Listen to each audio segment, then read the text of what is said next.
Welcome to the Women of Ambition podcast. I'm your host, Alyssa Calder-Hume. This is part 2 of my interview with Paige Smathers, who is a registered dietitian and a business owner of Positive Nutrition.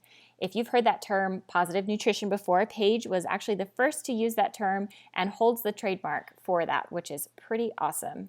In part 2, we talk about perfectionism, living in alignment with our values, and outlets for deep thinkers like us so that we don't wear out our partners with all of our deep thoughts, and taking action as a piece of learning and creating. Enjoy. So speak a little bit more about how you discovered your values, because it sounds like you have them pretty concretely in place. Well, so this is one of the advantages of the work I do. I talk with people about this stuff all the time.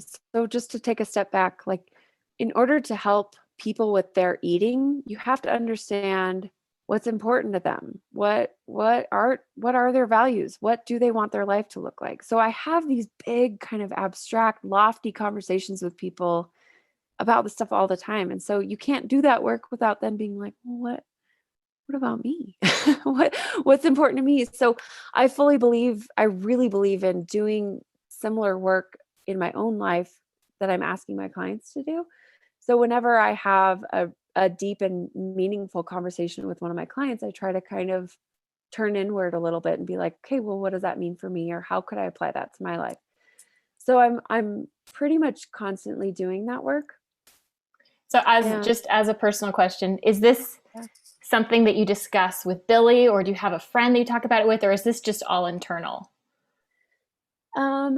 This is that's a good question. Let's see. Because I need another human being to bounce it off of, and my husband gets exhausted. So yes. Okay. My husband is world's sweetest, most supportive, really good listener man. And so he would never be like, okay, bye, don't talk about this. But I think I get a little more like this than he does. So I have outlets, like I have a couple of really good friends. I have lots of awesome people I follow online that spark some of these thoughts and ideas. I read a lot of books. I listen to a lot of podcasts.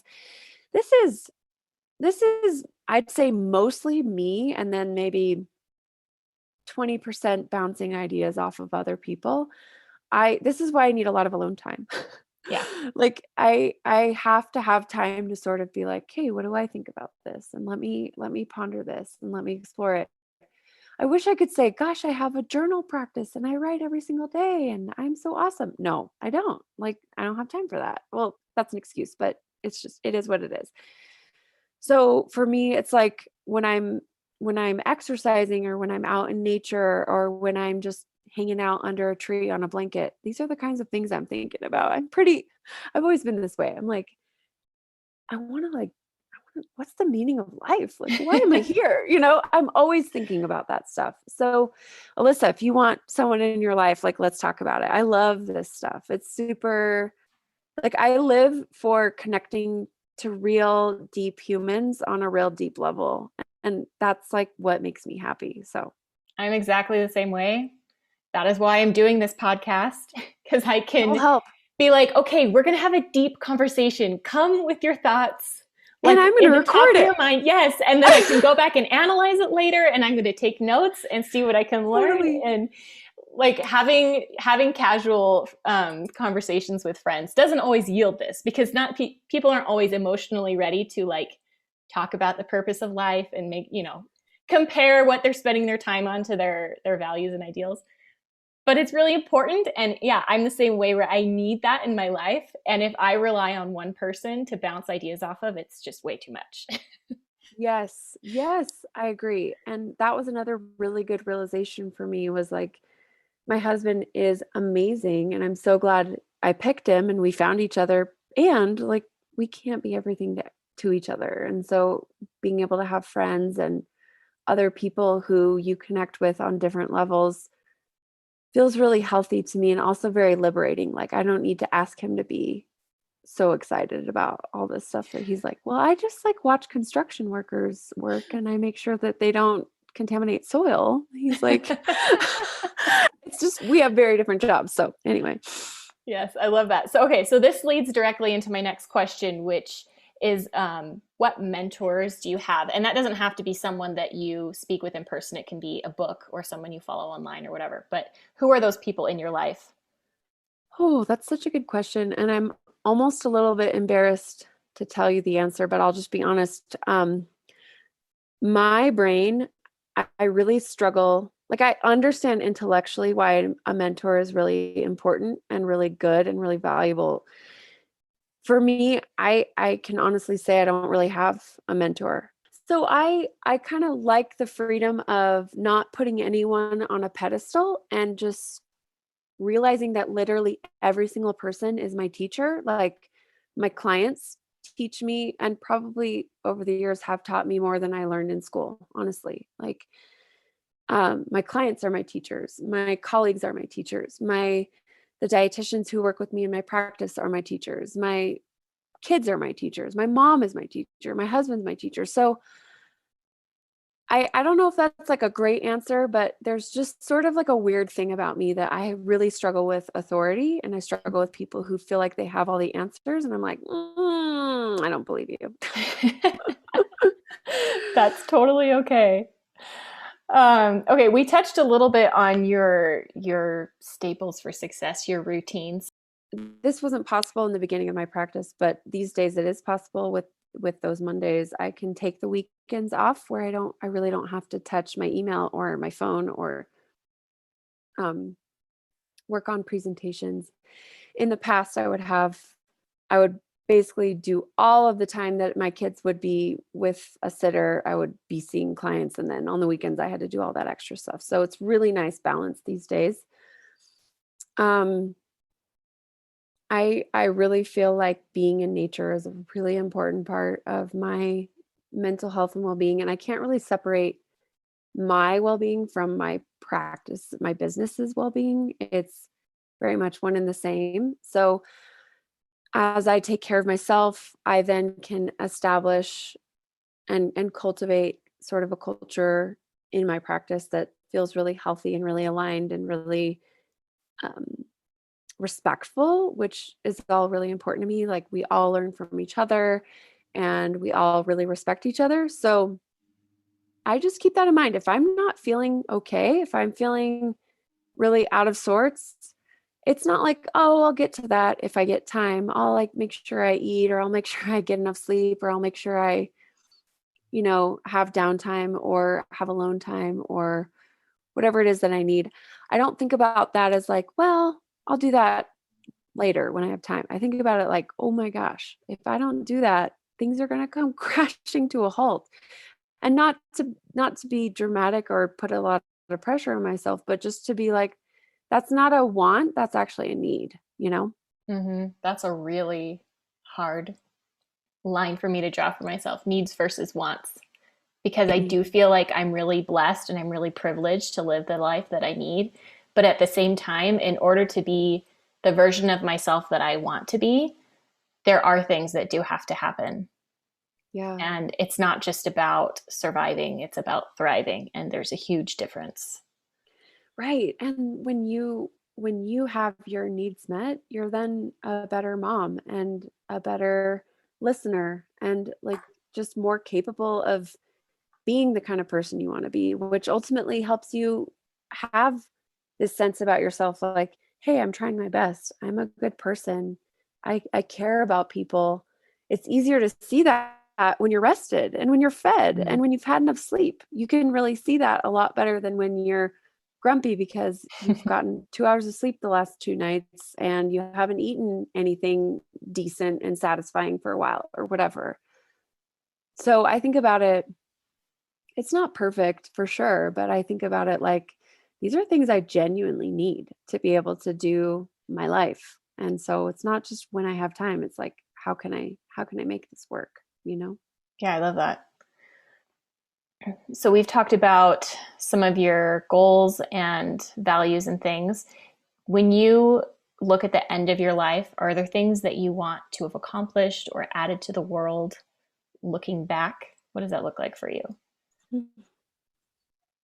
Hmm.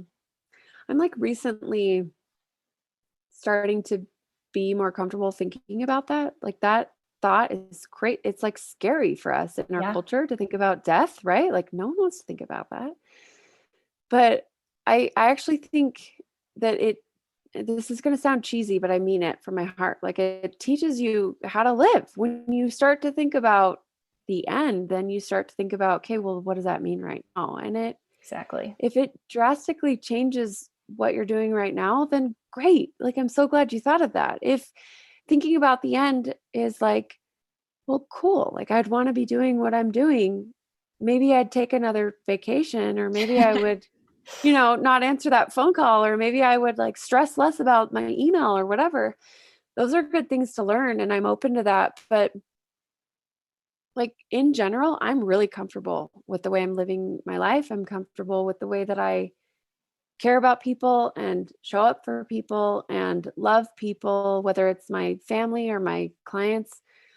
I'm not trying to say like, wow, I have it all figured out. I'm so perfect. I don't mean that. But um if at the end of my life, like I don't really want people to be like, wow, you were such a good dietitian. I mean, that's cool. Like that's cool, I guess. But really, I care about my family. I care about my friends. I care about the people who are like dear to me and who are suffering or who are oppressed or who are marginalized. I want them to know that I cared about them and that I reached out to them and that I would do anything for them. So I look for those opportunities and I regularly think about dying, actually. Like, I know that sounds so morbid, but I think about it. Like, if today were the day, would it be okay? And I'm like, if the answer is yeah, then I'm like, okay, that's a good sign. I'll take it.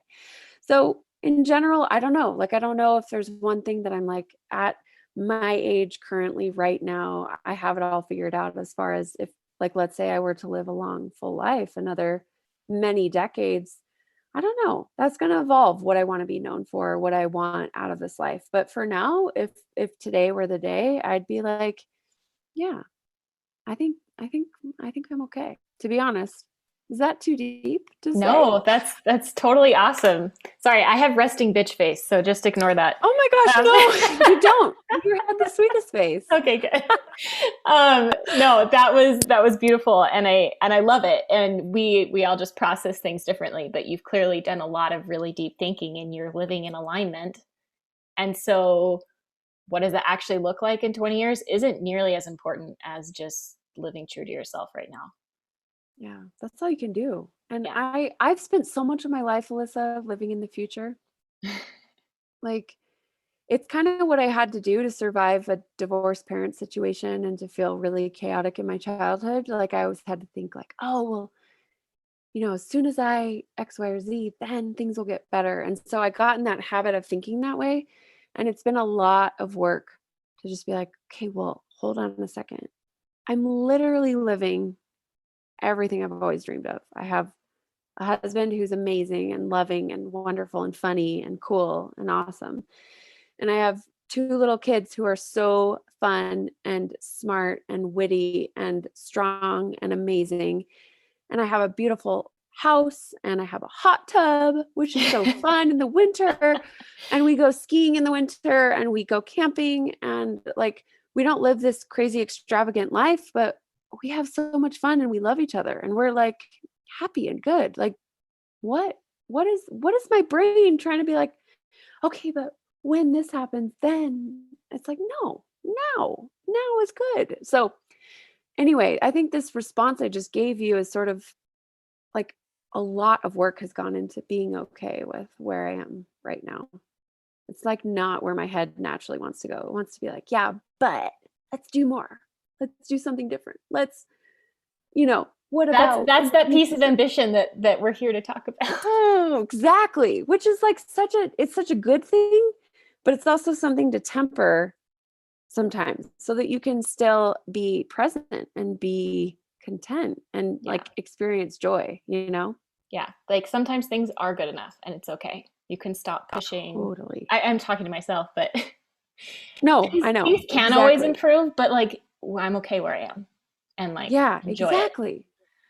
Right, right. Like the journey is the goal. Hmm. Like we are here to be on this journey. Like it's good. It's not Like the only destination of life is literally death. So why am I in such a hurry for that? I don't want that. I don't want any arrival. I want to be right where I am. So anyway. Love it. Thank you. So to close, what would you say to other women who are ambitious and trying to figure out what they want in life and maybe don't feel that alignment that we're talking about now?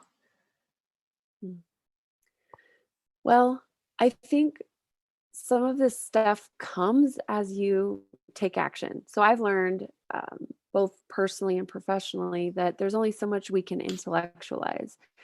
And we're way more comfortable in our heads than in our bodies, especially as women. I think we for whatever reason, individually, we learn that being in our bodies is a little bit unsafe or a little bit scary or a little bit precarious. And so we tend to feel, and I'm making generalizations here, but hopefully people relate to what I'm saying.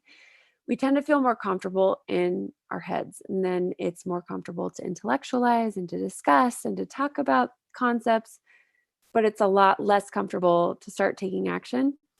And so I've learned, at least for myself, I don't really learn until I actually do things. And so there's only you can, so much comfort you can gain from intellectualizing. And then you have to do it. And then you get to assess from there. Like, how did that go? How did that feel? And then you sometimes gain more intellectual understanding and or more like embodiment understanding of what you just did or what you just learned. So I've become more comfortable with that process of like recognizing I'm more comfortable in my head. I'm a little less comfortable with action, but I'm going to know that that's a dynamic, and I'm going to take action, and then I'm going to check back in with myself. So that's a process that I utilize all the time, personally, professionally, with family, with friends, with situations that make me profoundly uncomfortable, like all that stuff. Like I just recognize like, yeah, there's only so much I can understand by thinking about it. I have to just do it, and then I'll understand more later. So that's a process that I have gained a lot of respect for. And so as someone maybe listening thinking, gosh, like how do I discover what matters to me, or how do I learn how to approach my business or whatever, or my life or my family or my kids or whatever it might be?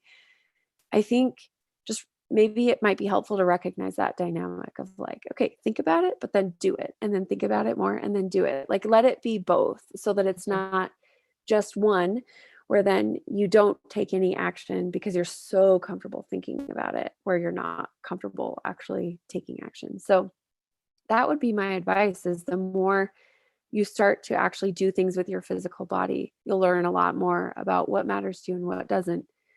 And being comfortable as sort of a baseline, like just an expectation, like this is going to change. I'm starting off here because this is what I know, but there's no way that in 5 years from now or 5 months from now, I'm going to, like, if I'm doing what I hope to be doing, which is a lot of growth, a lot of becoming, a lot of development, there's no way that 5 months from now, I'll think the same things that I think right now, and just being okay with that. And for me, that process happened very publicly. Like I podcasted through a lot of my professional development and my professional discovery of like what matters to me and how do I approach things and how do I do this work. I did a lot of that publicly. And so I tried to sort of model this, like, it's okay. It's okay that like in 2015, when I started podcasting until now, I might not say things in the exact same way. That's okay. That's good. That's not a bad thing. So does that answer your question? Sorry if I'm Yes, no, rambling on absolutely. and on about it. No, I can totally apply that to my own life. So I am a writer by trade, and I do a lot of writing, and there have been things that I've published that I do not agree with anymore, like Yeah. at a very deep level. And it can be a very big stumbling block to say, okay, I'm going to go put this out into the world. I'm going to allow this to be published. I'm not going to have control over who sees this. And am I going to agree with it in a year or 2 years or 3 years? Because I only want to write about things that I feel really passionately about. And those things evolve for me.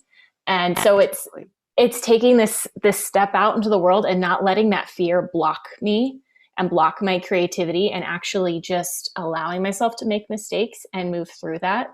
And that is the hardest thing for me. That's the thing that blocks me creatively, when I don't just go into action.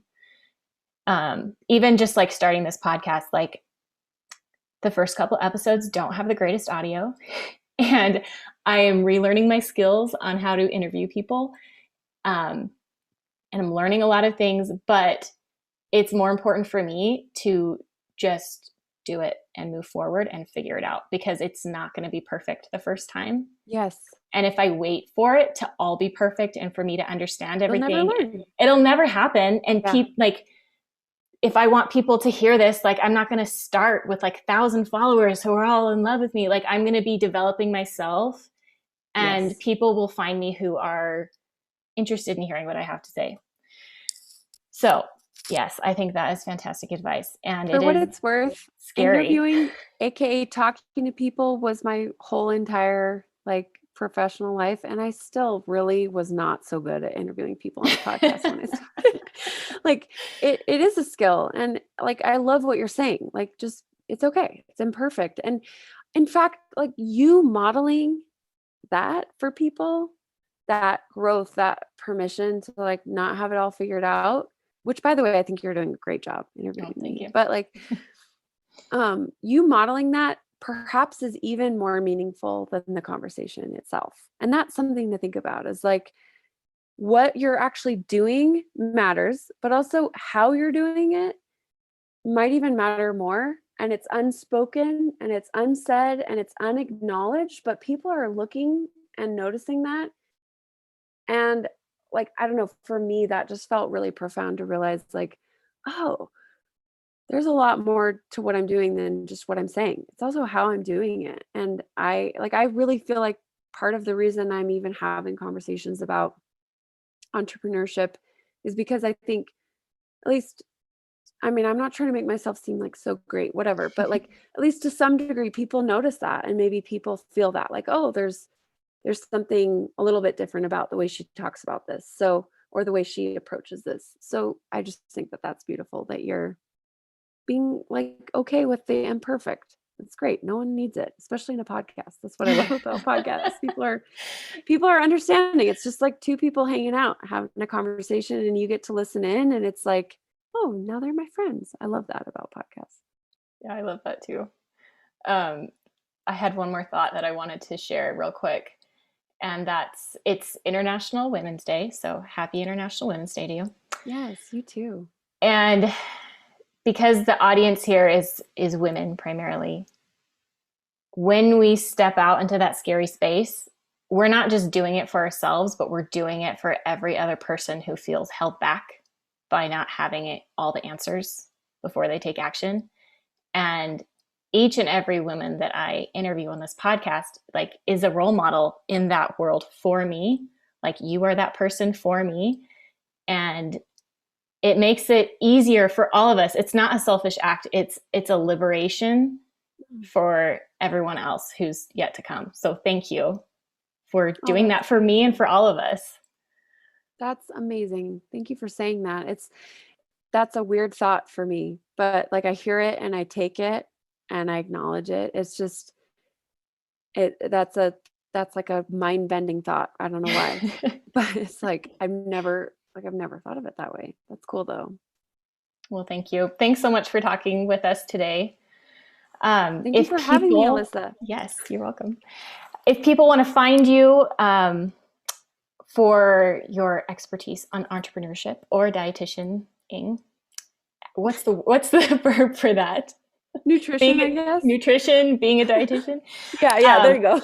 Where do they find you? Okay, so my website is positive-nutrition.com, and I do spend most of my time on social media on Instagram, which is fun for me. Sometimes I take a long break because I can't stand it anymore. But my handle there is Paige Smathers RD. Great. Awesome. Thank you so much. And I appreciate everything you're putting out in the world. And I know so many do. So thank you, Paige. Thank you for having me. Bye. This episode of Women of Ambition podcast is sponsored by There May Be Typos, a company based in psychoeducation run by therapist Danielle Calder. And yes, that is my younger sister, and also the person behind the account, Our Mother in Heaven. There May Be Typos is holding a special live online class on the topic of boundaries, what they are and how to set and maintain them, and what gets in the way.